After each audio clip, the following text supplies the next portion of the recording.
as far back as possible and then flung forward. You've always said that I throw like a woman, so that You do throw like a woman. Super flag, bro.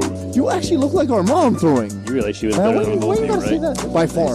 it's not nice. Super flag, bro. I would say by the two of us combined, but the two of us combined is actually worse than one of us by ourselves. PB and Jelly have a couple of veterans on their team as well. We have Joseph Cano and Jay Strachan. They both played for Griffins before. Joseph Cano being a receiver and a very good I am bewildered. Why?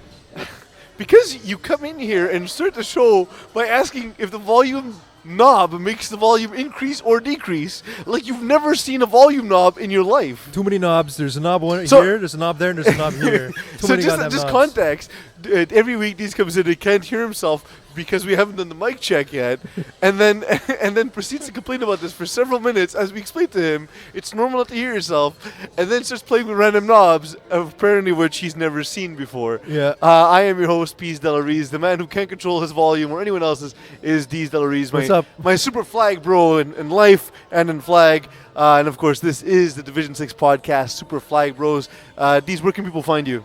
At Dave's Republic and at Crooked Neck. And of course, our producer is, of course, Chapman. You can't find him at doing his own groceries. Our technical director for the show is the man who made us these wonderful cupcakes, of which I can't show you how it's decorated. Why? Because there's a. Penis on it. Yep, that's the one. I don't Penis. think penis is. I don't think penis is a bad word. I think It has a personalization on it, and Eagle doesn't know how to blur it out on the screen. So, actually, if you can do that, can you like blur it out and give me the FBI voice? That'd be awesome. If you want to tweet the show live, of course, you can tweet us at EagleFPF. That is Eagle's Twitter handle. Nick Cage once said, "Pink underwear works." In the Sportera Cage, we remind everyone that Sportera is the official supplier of FPF jerseys, which are available in pink as well as many other colors. Get your new FPF jerseys today at Sportera. Wow. Wow. So every week you're bringing up a Nick Cage reference. I still don't understand why. Because it was Sportera Cage.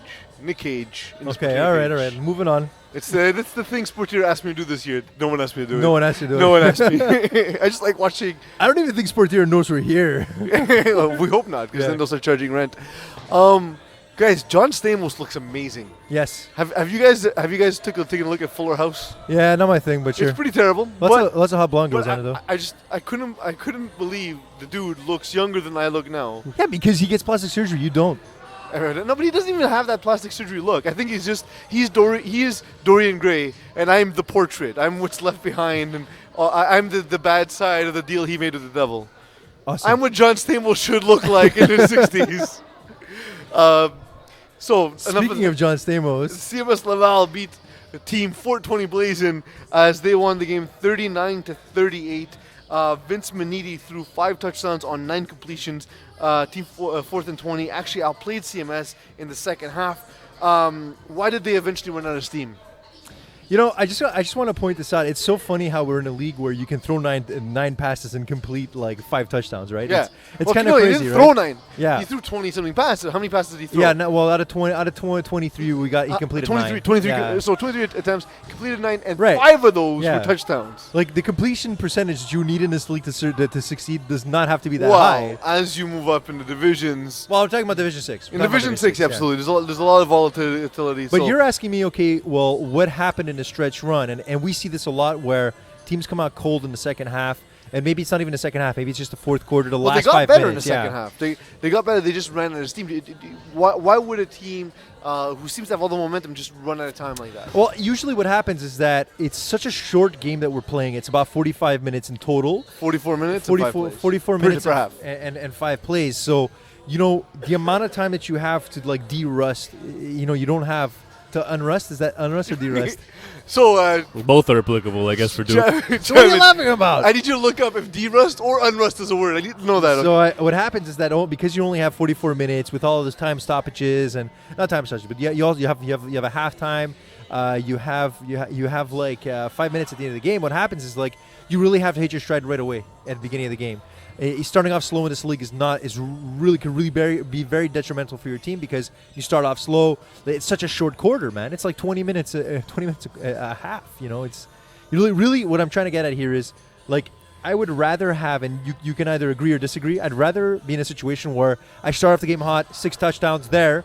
then get cold in the second half. Well, how about you? Why do you look like Lindsay Lohan on a Monday morning? Well, I lost because CLR, is that it? CLR. That was my table of terror punishment. So I chose to wear sunglasses all night. Thankfully, I'm not driving tonight. for many reasons, I'm very thankful I'm not driving tonight. But so glasses, just to clarify, of course, these Lost in Table of Terror, which is aired, of course, tonight at about 8 p.m., where we choose teams at random because we don't actually know what's happening in the league anyway. So we pull out teams at random, and when our teams lose, we have to face the Table of Terror and choose a challenge. These chose Yes, the wearing Corey Hart sunglasses. challenge was to Yes. wear sunglasses all night.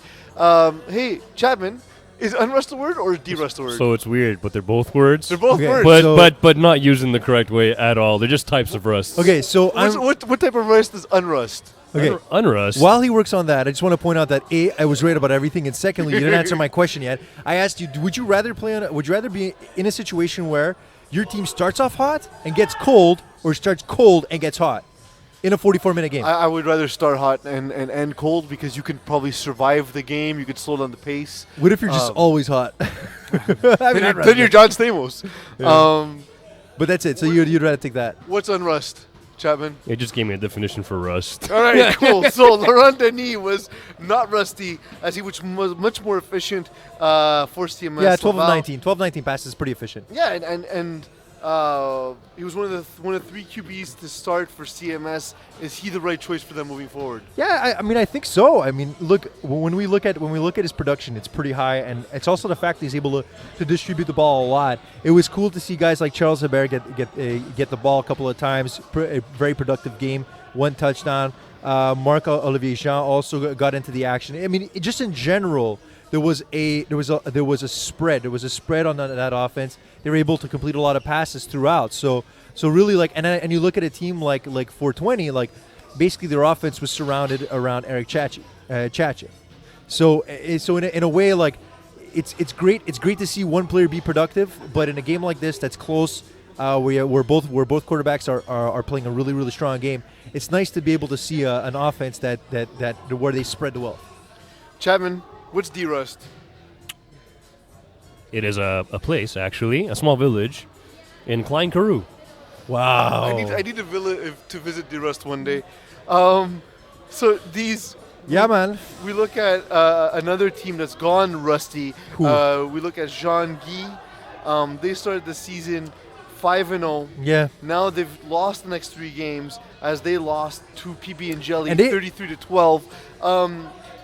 Is this what we expected? Was this the script playing out for them? Because we thought they had a much easier first half schedule and a much harder second half schedule. But that's the thing. It's like we had talked about this quite a bit so far throughout our previous podcasts, and the thing that was consistent was we were basically saying, look, they have a really good defense. The defense is a good defense is really, really good to have in Division 6 and Division E. But at the end of the day, like, if your defense is not clicking week in and week out, if you still haven't figured out your quarterback halfway through the season, if you're still not figuring out who your impact players are, if your offense is not rolling, then there's really nothing else to your team other than the defense. And it's hard to write. It's hard to ride the tailcoats of a defense when your offensive production is so low.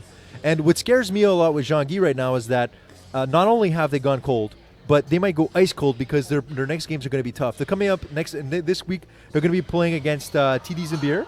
TD Zimbir is never an easy game, and it's also a late game as usual. The thing with Jean Guy is they always play late games.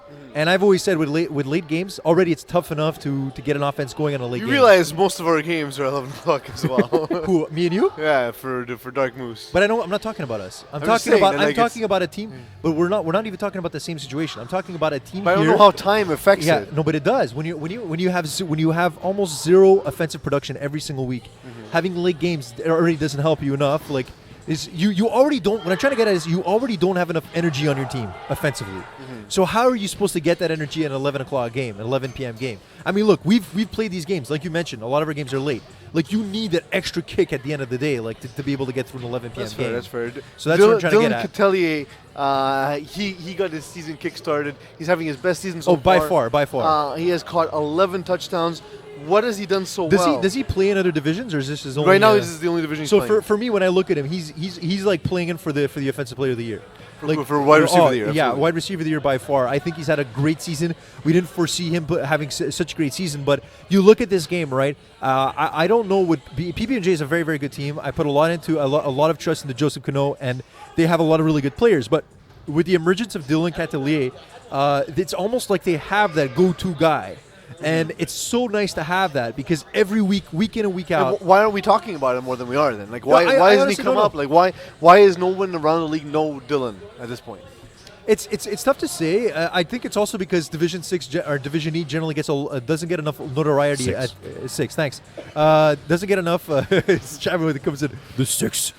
I mean, like these players already don't get enough recognition for the amount of work that they put into this league, but especially for a lower division like Division 6. But for Dylan, maybe it's our fault. We didn't talk enough, and whenever we talk but about we've talked PB&J, about we Vin- just we've talk talked about about- it sparingly, basically. It's fair, but we've talked about Vincent Alessandrini, we've talked about Mickey Marini. Yeah. All these guys are in contention as well. Yeah, With, and we've really missed Dylan. out on the best of the best after LSG. That's But they're fair. close. Chapman, can you get the comparison up? Catalia and Alessandrini. One moment, please. Please. And McHugh, actually, just bring up the receivers with the most touchdowns so far this season. Chad. And don't fail us. I will try not to fail. Trying is the absence of doing. Exactly. In So the final game. Oh, sorry. I got him up. Okay, got him up. Okay, we'll go So to you that got first. you got Mickey Marini with 15 Yeah, 15 what? Touchdowns? touchdowns. Yes. Kyle Tanzer with 14. Then you have Miles Kyler with 12.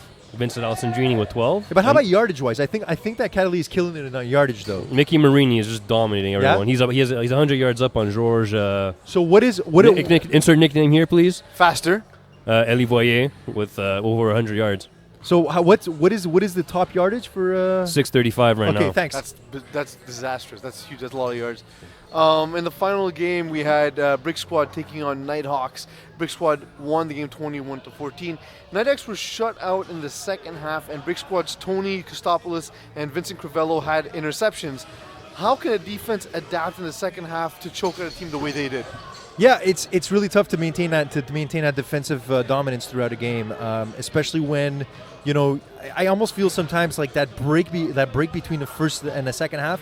I feel sometimes like that having that 5-minute break, it really changes the dynamics of a team sometimes. Not all the time, but I find that break sometimes it's almost like it kills your momentum, especially as a defense. Like when you're dominating as a defense, right? It's almost like you don't want that offense to ever have a chance to sit down together and actually have a few minutes to talk. But here in the second half, they actually shut the Nighthawks out. Right. They shut them down. So like what does it take to have that kind of performance in the second half? Given that it does interrupt whatever. Yeah, maybe during that break, like who knows what it is? Maybe it's a combination of having that finally to have a chance to actually talk for a good 5 minutes and tell your defense, okay, listen, these are the adjustments we need to make, or perhaps maybe it's just a breather. It's crazy to say this, but I'm really serious. That 5-minute break between the first and second half is humongous. It really it completely changes the output of a team. We've seen teams, especially in Division 6, that come out strong, and we spoke about one just before, where they come out strong first half, second half, nothing. And then in this case, it's the opposite. Nothing, second half they come in, it's almost like they got that breather, they're able to make the adjustments, and bam, complete difference. That's fair. After starting 3-1, the Nighthawks have lost 4 straight. What's happened, and how can they right the ship now before it gets too late? Chaps, you were telling me that Dick Tactis finally made an appearance. The appearance, What's yeah. what's his name? Dick Tactics. Dick Nice. Tactics. But I feel that he needs to unrust a little. Okay, yes, okay. Now, Maybe unwind in the village of D-Rust. Yes, do you want to give us anything maybe that's else? where he went. You don't just you just want to throw that fish on the table. You don't want to cook it at all. Tell us what's going on, or you're just going to throw a fish on the table. He just needs to unrust. He says. Yeah, I'm just gonna throw it on Can there. you give any other analysis? No, I heard you cook good salmon, so why don't you take care of this Okay, fish? thanks. So with that lack of analysis, we'll go to more lack of analysis with overreactions with Chapman. All right, so this week, Gronky Kong's QB, Angelo Perotti, threw 8 picks. He didn't break an FPF record, but he tied an FPF record. Yeah, it's pretty bad. And All right. what's funny is before this game, Yeah. JSRC actually texted me to say that that Perotti would be starting, and I asked, "Well, how come?" And he said, "Well, at this point, we might as well try something else." Yeah, but then at some point, it's like after 5 interceptions, you just said, let's just screw it, let's just stick with it. Keep going, yeah. So he shares the record with 4 other individuals. Now there's 5 there. Call him out. Matt Clow from the Rude Boys. Yeah. Louis Bégin from Ghosts. Yeah. François Brochu from Venom. I remember that one. And Alexis Simons Bélanger from the Manatees. So 8 interceptions each. So he almost broke a record this time with if he would have thrown So 9 close. interceptions. Yeah. A fairly dubious record at that. Chad, what else do you have for us? So this week, Alex Binet had a monster game. 6 catches, 5 touchdowns, 165 yards. The Sabres just couldn't do anything. They need to figure something out with their offense. Do they actually have their defense? Yeah. Do they actually have a defense? They need to start doing something. They need to either, double team them, use hybrid D, hold and grope, do whatever the hell you have hold to and do. grope. I think hold and grope. So Go to the D school of defense where you hold and grope them until they bitch and complain. Listen, I only have 20 penalties this season. Only. Only. So Only. your solution is to double and perhaps Which is a triple bad team. idea for a bad defense. And then so they already can't cover anybody, but let's leave somebody else wide So open. that way you got 2 guys to hold and grope. And then the next thing is cause a penalty and perhaps break a law when coming to groping. Don't break laws, please. Well, I'm not saying this. I just think defense is it's an acquired taste. It's like you wake up Acquired one taste. morning a god or you You know don't. you have to play it, right? Yeah, you have to, Yeah, but no some people choice. don't care. So This guy. Final overreaction? So Trump won 7 states Yep. last night. And apparently the Google searches for Move to Canada has gone up 350% ever since that happened. Immigration websites in Canada have 6 times the traffic. I don't want Americans coming here. okay. We don't need more dumber people. I just want to point something out. So that got racist real quick. Before this gets out of hand, I just want to say one thing. If there's one thing that's amazing about Trump is how he's able to attack people. When he first started about Jeb Bush and he said that he was low energy, it killed Bush. Yeah. Now when he's talking He about also Rick- when he's bought the talking about- website jebbush.com. when he was talking about Marco Rubio, he said he sweats too much, and I was like, oh, I don't know, that's weird. And then I watched him oh my god, he sweats too much. Yeah, I know. And you figured it'd be enough to attack on Donald Trump.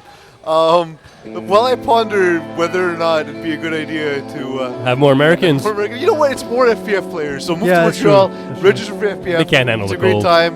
When we come back, we'll explore the teams that are here vis-a-vis their outlook on the oncoming playoffs.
Welcome back, everyone. This is Super Flag Bros, the official Division 6 podcast. I'm your host, Peace Delarice. If you see cupcake crumbles around, it's because No one's gonna see that. They might. It made a giant mess, so it's very possible. The Eagle at Master Control did make cupcakes for all of us, having lost in the Table of Terror challenge this week. And I was enjoying my cupcake on break. Just a question: do people actually know that there's table terror? To just accept some weird stuff going on? Well, Table of Terror is actually the segment that we have at 8 o'clock every Thursday night. So if you haven't seen it, we essentially draw teams at random out of the list. There's also some random wild cards, there's some FPF junior team names in there as well. So all that to say, we pull these teams out at random. When we lose, because we all eventually do lose, and Yeah. evidently we all seem to lose more often than we win, which is weird because you figure it'd be exactly 50%. No. But no, Small we all sample lose size. all the time. And so therefore we have to choose our own punishments from the Table of Terror, which we post regularly on the Flag Plus Football Facebook page. Let's take a look at the playoffs. Chapman, what I'm going to ask you to do is actually read out the different conferences and the standings at the moment with the records. Each record individually? Yeah, just read it Okay. out to us. Tell us what we're looking at. So you're looking at tip-top shape in Wait, Conference A? Conference A, yeah. We're going to start with A because it's in alphabetical order. You need to tell the people what you're talking about. That's what I'm talking about. Right. Anyways, 8-0. Spartans in second, 5-3, tied with Team Laval at 5-3. Diablos 5-3. Sabre FC is 4-4. TDs and Beer 3-3, and then you got a three-way tie in 7th through 9th. So you have Trojans, Goon Squad, and Smoke and Axolotls. And I think Goon Squad lost this week because they forfeited, I believe, because it was a 30-0 score. I think they did as well, and it's Well, the Chap records. confirmed that once we Yeah. finish with the standings. So basically, the records are 2-5-1, and then you have the Ravens rounding out that conference at 1-6-1. Yeah, and Ravens are in a tough spot. They have to win the next 2 games, and they have to win concisively if they want to even consider the playoffs.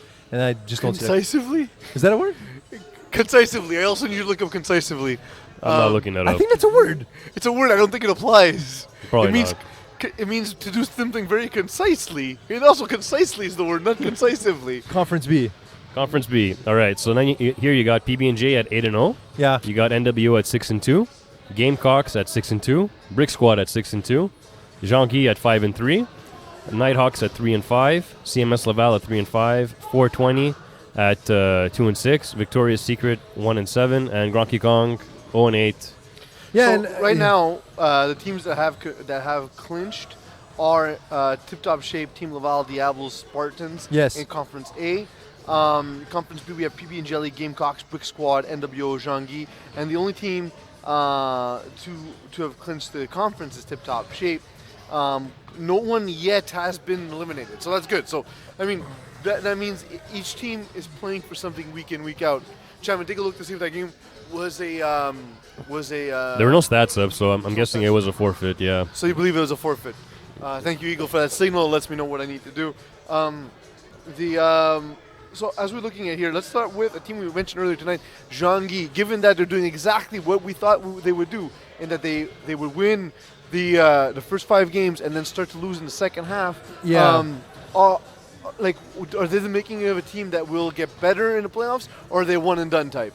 it's really hard to tell because what we've noticed, the trend at least in lower division play in the playoffs, usually really strong defensive teams that really tends to offer it's very favorable for a team to have a good defense going into the playoffs in lower divisions. I find just because I find that a lot of the teams that they end up playing against in the playoffs are inexperienced and having a strong defense is important. However, what we have seen out of their offense is really just not enough. We haven't seen enough out of their offense to even think that they would make it that far. That being said, this week Jean-Guy has a chance to redeem themselves by playing against TD and Beer.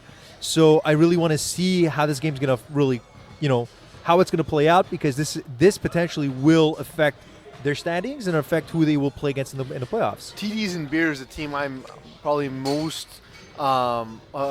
surprised by. Right. Are there any teams that surprise Sabre FC, you guys at where they are? Sabre FC, we talked about it last week too, about how we were expecting a little bit more out of Sabre FC, that they just have a lot of talent, and Chapman had said that really they're lacking that defense. They're allowing a lot of points, and they've allowed almost about 220 points and that's a lot of points to give up. And for me, what's shocking is that I look at Sabre FC, which is a couple of players that last season played with Obamacare, and that being said, still a tough team to play in the playoffs. I'm really surprised with their record, but at this point, you just want to get in. You just want to get in at this point, because once you get in there, we've seen it many times. Anything can happen. It's a one game and that's it. Chap, any team surprise you? Means you didn't look it up. No. When I said you guys, it wasn't a hint that you should probably do some work. Totally not paying attention. Awesome. Best producer ever. I try my best. Yeah, he's gonna go with. So nothing? All right, Nothing. cool. He's gonna Honestly- go. Yeah, go for it. Honestly, the Diablos are the ones that probably surprised me. I think they're a dangerous team actually coming to the playoffs. Yeah, they are. They really are. They can put them up, and their defense is actually, like not a bottom tier defense. They can hold their own. So I like the Diablos. So is there a team that surprised you with how good they've been?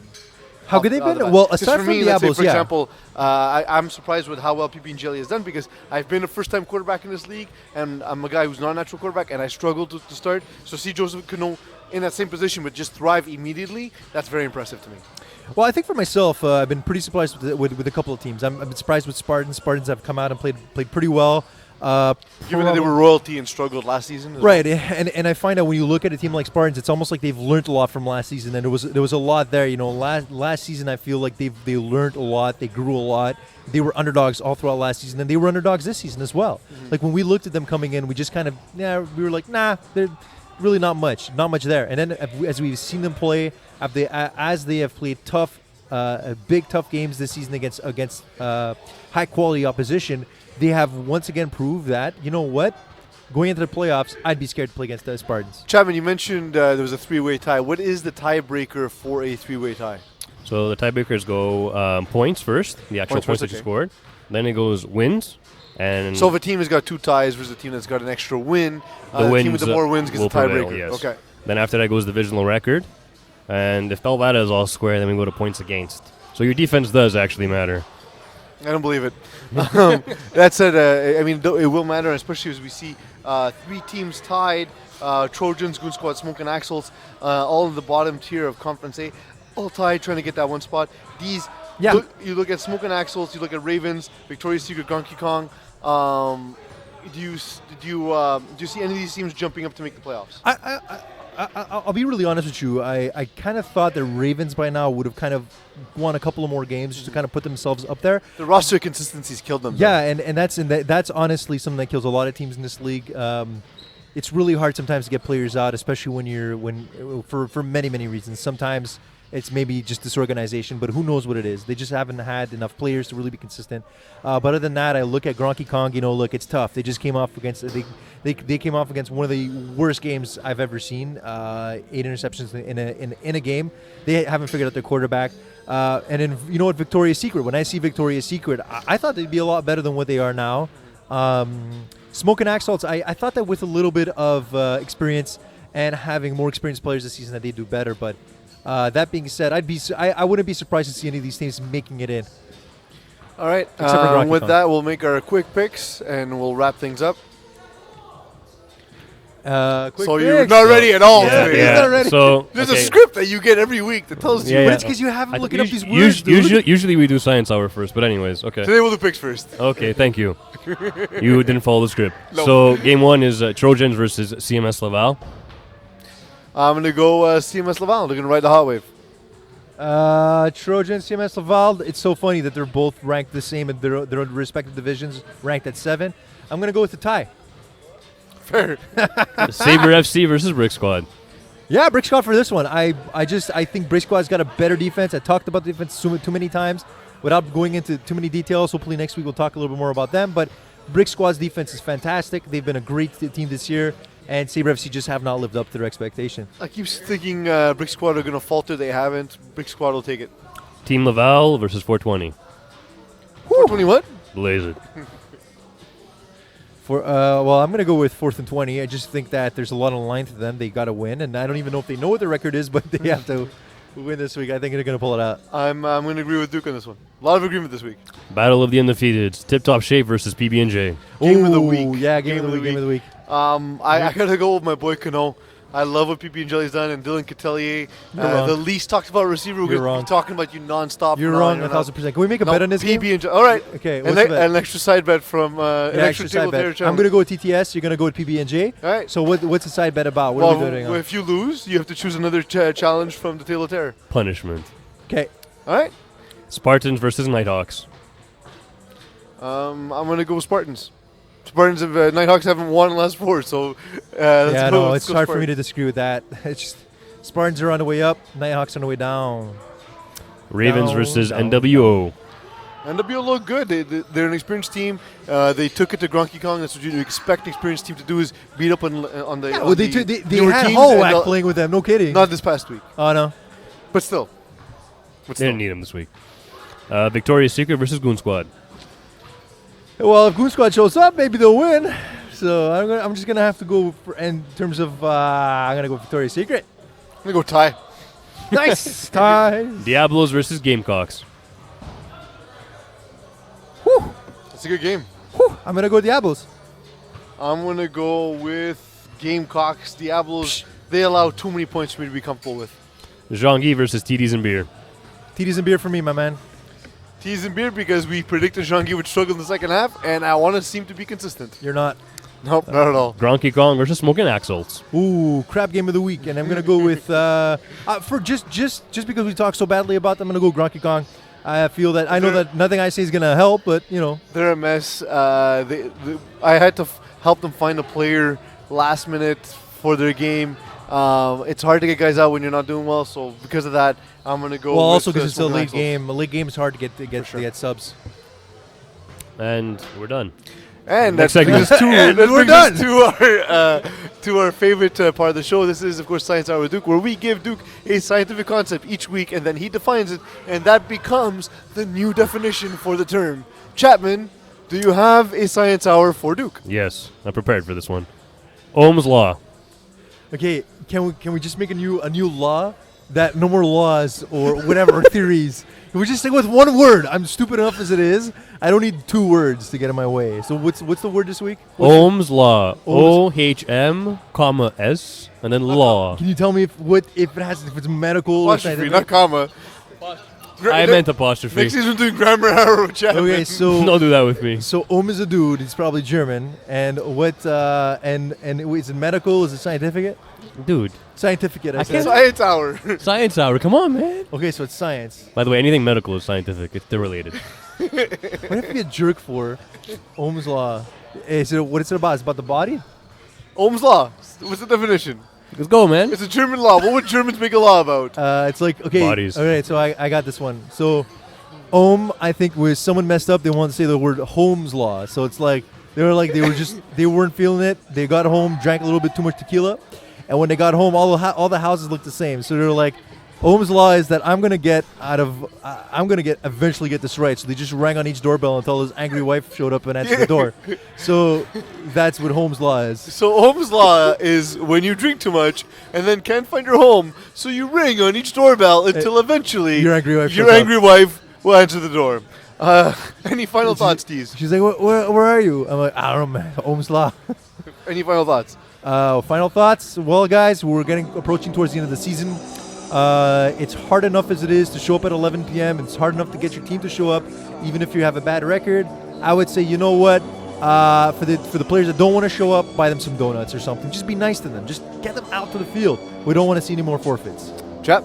Oreos work fine for that, by the way. Oreos? Yeah, Like I the never bird? missed a game on Checkmate. We brought a pack before and after the game. We ate them. That's true. Yeah, we had incentives. We had have incentives. We Player did. Those incentives. are part We of used your to go out contract. to They were bars. very incentive No, laden. we go out and get some drinks. We do stuff. You know, it's just like. So, guys, But it's tough when it's 11 p.m. You got to work next day. Definitely. That brings me to Thursday's lesson plan very quickly. I just want to touch upon last weekend we had the first ever final in FPF Junior.